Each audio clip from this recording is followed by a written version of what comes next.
लाल बाबा राय studio से आप देख रहे हैं न्यूज 18 बिहार झारखंड। जोहार झारखंड, मैं हूं संतोष गंगवार। बुलेटिन की शुरुआत करेंगे रांची से आ रही बड़ी खबर के साथ। सप्ताह में एक दिन ओपीडी में इलाज करेंगे मंत्री इरफान अंसारी। रिम्स के मेडिसिन विभाग में स्वास्थ्य मंत्री बैठेंगे। जिले के सदर अस्पताल में भी बैठेंगे स्वास्थ्य मंत्री इरफान अंसारी।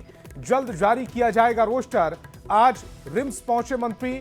डॉक्टरों को नहीं थी दवा की जानकारी, दवा की जगह लिख रहे थे कफ सिरप। तो बड़ी खबर रांची से, जहां सप्ताह में एक दिन ओपीडी में इलाज करेंगे स्वास्थ्य मंत्री इरफान अंसारी। रिम्स के मेडिसिन विभाग में बैठेंगे स्वास्थ्य मंत्री। जिले के सदर अस्पताल में भी वो इलाज करते हुए नजर आएंगे। जल्द जारी किया जाएगा इस पूरे उनका पूरा रोस्टर। आज रिम्स पहुंचे मंत्री। डॉक्टरों को दवा की जानकारी नहीं थी, दवा की जगह कफ सिरप वो लिख रहे थे, लेकिन अब स्वास्थ्य मंत्री भी इलाज करते हुए नजर आएंगे। लेकिन देखिए, बैठने का मकसद यही है कि मैसेज देना है हमको कि हम बहुत सख्त हैं। आप मरीजों का इलाज कीजिए, बेहतर से बेहतर इलाज दीजिए, इलाज कीजिए। सर, आज आप ओपीडी में थे तो वहाँ पे डॉक्टर्स के पास रोस्टर नहीं था कौन सी मेडिसिन हैं फार्मेसी में। कैसे दूर करेंगे इसको? डॉक्टर्स को मालूम ही नहीं है कौन सी मेडिसिन है अवेलेबल उनके पास। कोई लिस्ट उनके पास दिया जाए या फिर हाँ, ये देखिए, ये आप लोग तो वहाँ थे, मैं भी वहीं पे था ना। तो जब मैंने संज्ञान ले लिया तो आप चिंता मत कीजिए, उस पर कार्रवाई भी हो। रांची से बड़ी खबर मिल रही। जेल में डांस मामले पर हाईकोर्ट में सुनवाई। जेल में डांस पार्टी बेहद गंभीर मामला, हाईकोर्ट ने कहा है। सीसीटीवी फुटेज प्रस्तुत करने में असमर्थता जाहिर की गई है। जेल आईजी ने असमर्थता जाहिर की। जो वीडियो सोशल मीडिया पर उपलब्ध है वो जेल प्रशासन के पास क्यों नहीं है, ये सुप्रीम कोर्ट ने पूछा है। ऐसा तो नहीं, असमर्थता जाहिर कर जेल प्रशासन अभियुक्तों को बचा रहा है। राज्य सरकार ने कोर्ट को जानकारी दी। डांस का वीडियो जुलाई 2025 का है। मामले में मुख्य सचिव, गृह सचिव, जेल आईजी, कारा आईटी सचिव रहे उपस्थित। सुनवाई के दौरान झारखंड हाईकोर्ट का आदेश आया। 2 दिन के अंदर बिरसा मुंडा कारा में जेल अधीक्षक की स्थायी नियुक्ति का आदेश दिया गया।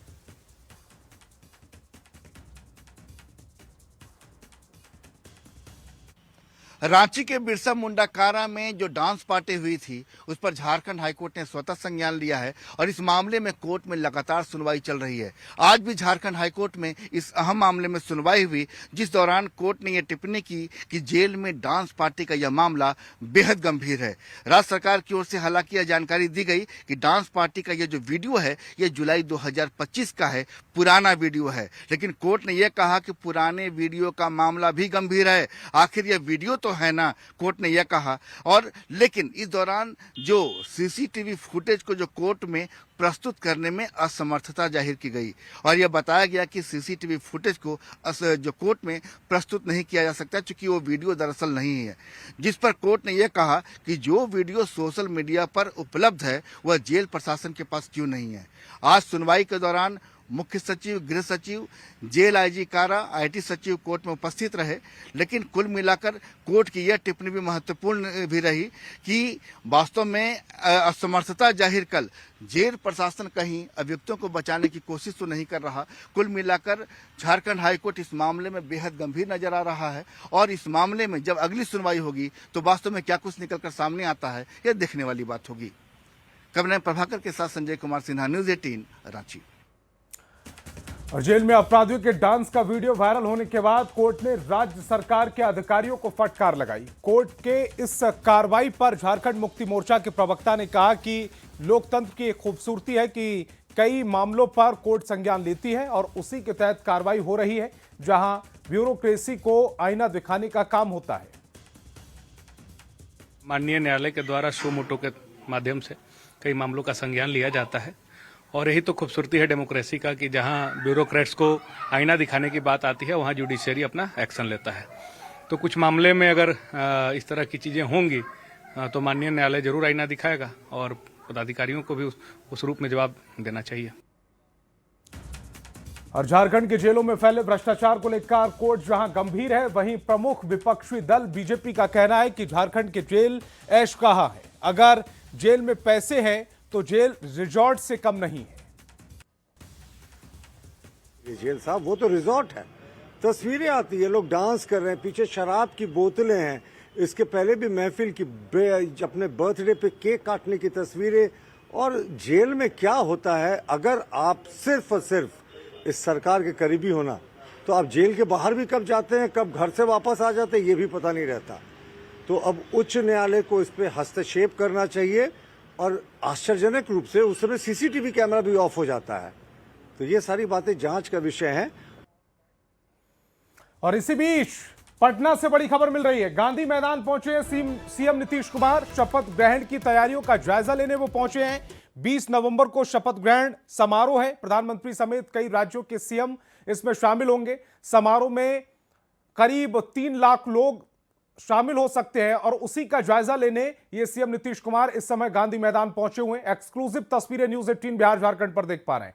ये तस्वीरें फिलहाल न्यूज 18 बिहार झारखंड पर सबसे पहले लाइव तस्वीरें देख पा रहे हैं, जहां गांधी मैदान पहुंचे हैं सीएम नीतीश कुमार। यहीं पर शपथ ग्रहण होना है, उसकी तैयारियां जोरों पर हैं और उसी का जायजा लेने के लिए सीएम नीतीश कुमार पहुंचे हुए हैं। 20 नवंबर को शपथ ग्रहण समारोह होगा। प्रधानमंत्री मोदी, राज्यपाल समेत कई लोग इसमें शामिल होंगे और समारोह में करीब 3 लाख लोग शामिल हो सकते हैं।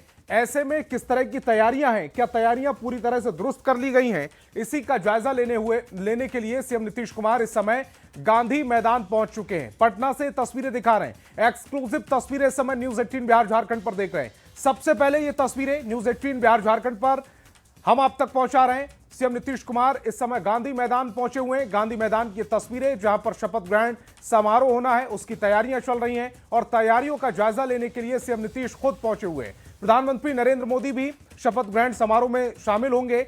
20 तारीख को, 20 नवंबर को यह शपथ ग्रहण समारोह होना है, जिसमें कई राज्यों के प्रमुख यानी कि मुख्यमंत्री भी उसमें शामिल होंगे। एनडीए यहां पर अपना शक्ति प्रदर्शन करता हुआ नजर आएगा, लेकिन उससे पहले तैयारियां किस तरह की होनी चाहिए, उसी का जायजा लेने सीएम नीतीश इस समय गांधी मैदान पहुंच चुके हैं। गांधी मैदान वो जगह जहां पर सीएम नीतीश का एक बार फिर से 10वीं बार शपथ ग्रहण होगा और उसी की तैयारियों का जायजा लेने सीएम नीतीश वहां पर पहुंचे हुए हैं। किस तरह की तैयारियां चल रही हैं, बड़ी तादाद में वहां सुरक्षा व्यवस्था की जा रही है।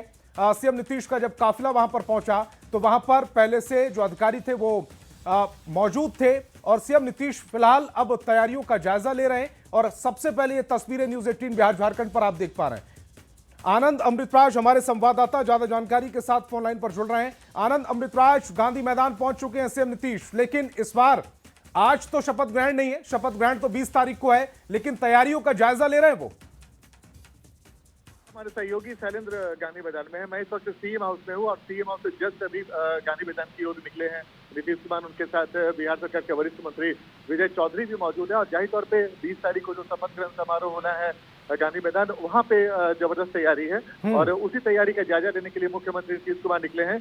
अब से 5 मिनटों के अंदर वो गांधी मैदान भी पहुंच जाएंगे और वहाँ पे तैयारियों का जायजा लेंगे। जाहिर तौर पे जहाँ पे प्रधानमंत्री नरेंद्र मोदी के साथ साथ गृह मंत्री अमित शाह और कई एनडीए शासित राज्यों के मुख्यमंत्री का पहुंचना है, इस वजह से वहाँ पे एक बड़ी तैयारी की गई। उस तैयारी का जायजा लेने खुद मुख्यमंत्री नीतीश कुमार पहुंचे हैं और 5 मिनटों के अंदर वो गांधी मैदान भी पहुंच जाएंगे और पूरी तैयारियों का जायजा लेंगे। इसके पहले लगातार अधिकारियों का जो बड़े बड़े अधिकारी हैं वहाँ पे पहुंचे हुए तमाम तैयारियों का जायजा ले रहे हैं और खुद मुख्यमंत्री का पहुंचना ये बताता है कि इस तैयारी को लेकर मुख्यमंत्री कितने गंभीर है।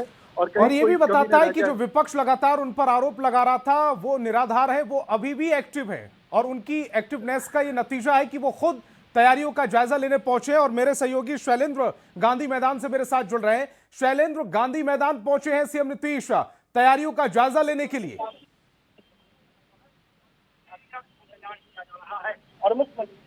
हाँ बिल्कुल, देखिए मुख्यमंत्री नीतीश कुमार सीएम हाउस से निकल चुके हैं और गांधी मैदान पहुंचेंगे और जो तैयारियां की जा रही हैं शपथ ग्रहण समारोह के लिए उसका जायजा लेंगे। और उसके पहले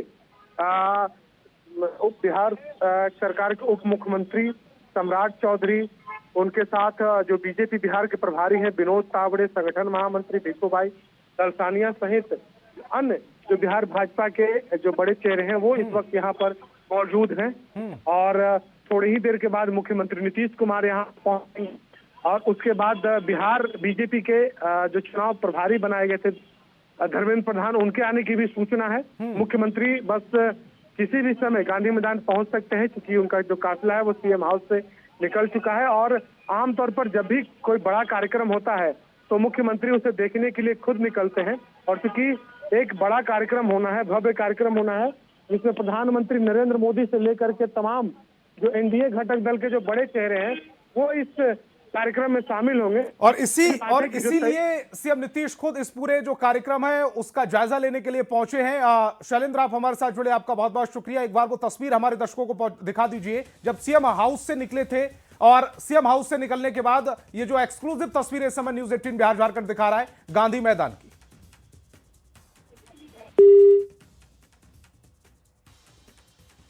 खबरों में आगे बढ़ेंगे। पूर्व डीजीपी अनुराग गुप्ता की मुश्किलें कम होने का नाम नहीं ले रही हैं। झारखंड हाईकोर्ट के वकील राजीव कुमार ने अनुराग गुप्ता के खिलाफ ऑनलाइन प्राथमिकी दर्ज कराई है।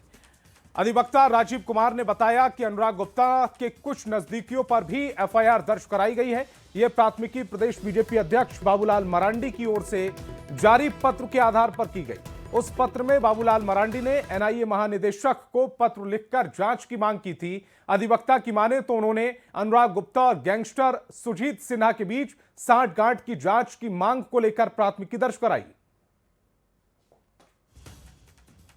है ना, उनके ऊपर कराया है। जो अनुराग गुप्ता यहाँ पर रहे हैं, उन्होंने एक कहिए कि साम्राज्य बनाकर गैंगस्टर का उगाही करने का काम किया है। अब तो बाबूलाल मरांडी जी ने भी लिखा है चिट्ठी एनआईए को, लेकिन हमने जो ऑनलाइन एफआईआर किया है स्पेशली इनके 9-10 लोगों पर किया है। और अनुराग गुप्ता का अभी तक का जितना भी काला कारनामा है, लोगों को फंसाने, बाबूलाल जी के खिलाफ किया दर्जनों केस, निशिकांत जी पे दर्जनों केस करवाया, सारे अपने गुर्गे जो ऑफिसर्स हैं उन लोगों के थ्रू, जो डीएसपी लोग हैं, उसी तरह उन्होंने अन्य लोगों पे कराया, मेरे ऊपर भी कराया था। और धनबाद से बड़ी खबर मिल रही, युवक को दिन दहाड़े गोली मारी गई है। सीसीटीवी में यह पूरी घटना कैद हुई है। झरिया रतनजी पेट्रोल पंप के पास इस वारदात को अंजाम दिया गया। युवक के सिर में गोली मारी गई, गंभीर हालत में इलाज फिलहाल युवक का चल रहा है। झरिया थाना क्षेत्र का यह पूरा मामला, सीसीटीवी फुटेज इस समय आपकी टेलीविजन स्क्रीन पर। दिन दहाड़े इस गोलीकांड को अंजाम दिया गया है। सीसीटीवी फुटेज में ये तस्वीरें कैद हो गई हैं। झरिया रतनजी पेट्रोल पंप के पास इस वारदात को अंजाम दिया, युवक के सिर में गोली मारी, गंभीर हालत में युवक का इलाज जारी है। झरिया थाना क्षेत्र का यह पूरा मामला है।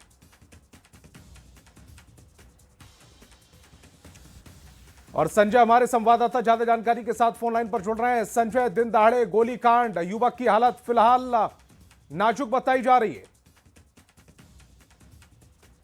गोलियों से मारी गई है युवक को, और सबसे बड़ी बात है कि 3 युवक जो है तो एक बाइक में सवार होकर आते हैं, और उसके बाद जो युवक सड़क किनारे से गुजर रहा था और अचानक ही उसके सर पर गोली मार दी जाती है। गोली लगने के बाद युवक जो है तो वहां पर गिर जाता है, और जो बाइक में सवार अपराधी तो वहां मौके से फरार हो जाते हैं।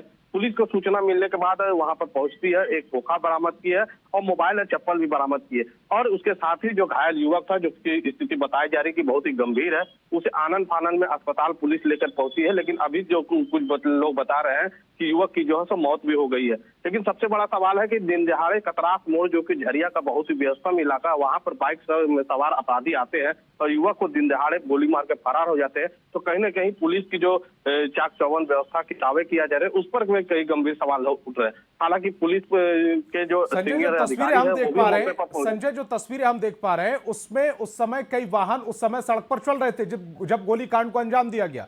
इस गोलीकांड के पीछे क्या मामला निकल कर सामने आ रहा है? क्या आपसी रंजिश में गोलीकांड को अंजाम दिया गया है? क्या कोई और वजह है?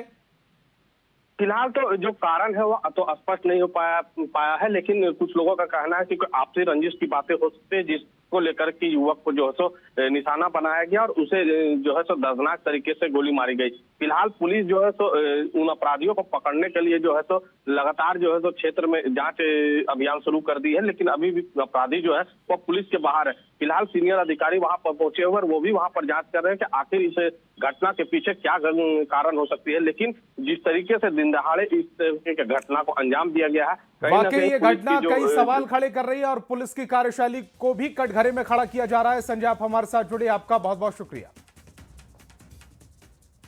और झारखंड बीजेपी अध्यक्ष बाबूलाल मरांडी ने अनुराग गुप्ता के बहाने सीएम हेमंत सोरेन पर निशाना साधा।